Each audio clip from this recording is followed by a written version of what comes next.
Hi everybody, this week is integrity. For integrity, this is what Brene says. Integrity is the quality of being honest and having strong moral principles. You are whole and undivided. You let no one compromise your values. I actually added the last bit on because for me that's what it is. We have values and we don't let anyone compromise them. I certainly know when I was younger it was very easy to just go with the flow and oh, that's what everyone's doing, let's go and do it. Ended up at a few interesting parties in my time, but didn't participate because I did draw a line. So you need to know where you want to draw the line as an adult, as in being strong about them. So that was the definition of integrity. Now this is how Brene explains integrity. When we're braving and we're choosing to build up our self-trust, in that concept of being able to apply it to not just self but in our relationships, it's choosing courage over comfort, choosing what is right over what is fun, fast and easy, and practicing your morals, not just preaching them. Now remember, Brene's American. The American religious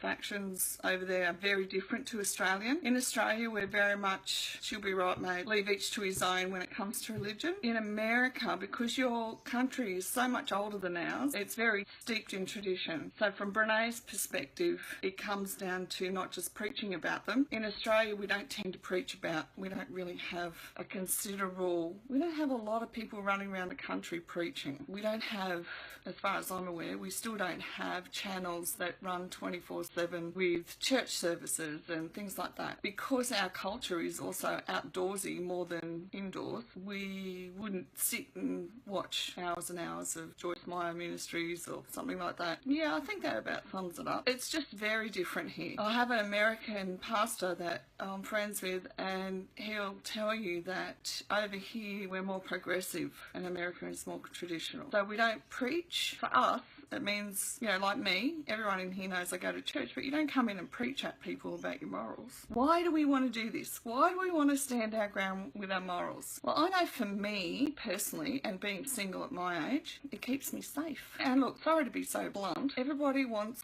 to jump into bed with you. For me, I learn a bit more about it and how it affects you. I have to practice my morals to keep me safe now. Even though there's men that would make themselves available, they're quite surprised that I say no, because I want to be safe and I want to know that the person I'm with is going to keep me safe, is going to respect me. If you were to put, not that particular example into your life, but if you were to take a moral value that you have, that somebody keeps pushing you to do things their way and it really feels not right to you. So that's when you have a moral value, if something doesn't feel right to you. Now I know because of our natures we can be very giving and we give in. We choose to keep somebody else happy over what we want. The choice now becomes acting in integrity so that you build up safety. Remember, we don't want to, we're trying to build up this trust in self so that we can stop triggering our safety, triggering the brain that goes off, which creates the anxiety. And also, this is very healing emotionally for you to do this. The first time you say no to somebody, it's very hard. I know personally that you can feel like the whole world's going to cave in around you, that you'll never have another friend, that you'll never have another relationship. But you know what? It's not the truth. The no is important for you to reduce your anxiety, and that's all that anybody needs to know. The no means that you're going to stand up and make sure that you're safe. You're going to exercise your choice to keep you safe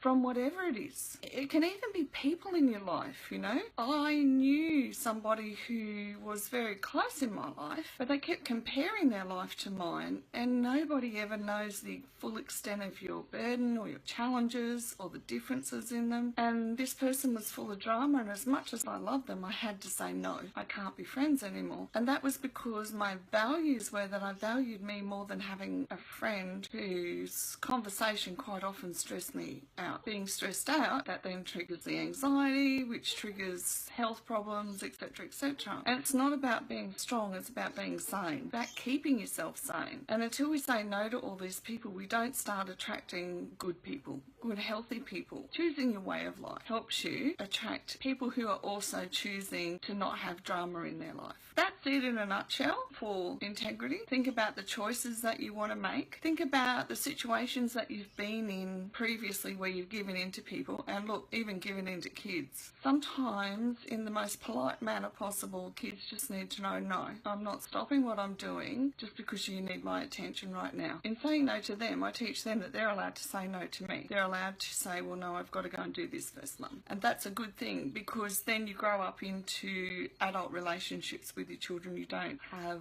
big barriers between you as adults. Affirmation for this week is I am alive. When you think of the word alive, do you ever think of that song from Flashdance, What a Feeling? That's what I think of when I think of the word alive. Now, I started doing the affirmation on Sunday, and feeling it when my head just wants to go around like a merry-go-round, except it's a merry-go-round on high voltage. I'm learning to recognise when it's doing that, but I'm learning that it's really, really hard to feel I am alive and to feel get up and get on with the life that I want to create, the dreams I have and the life that I want to create. So for you, if you can just even do this once this week, that when you're bogged down and you want to breathe in slowly and you want to feel, try get it past your chest. Or for me, certainly feeling how tight my chest is when I'm trying to feel I am alive. But I know the more oxygen we get into our bodies, the better off we are. And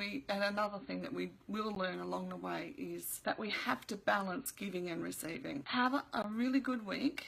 Do the best you can with I'm Alive. I wish you all a fantastic rest of the week. Bye for now.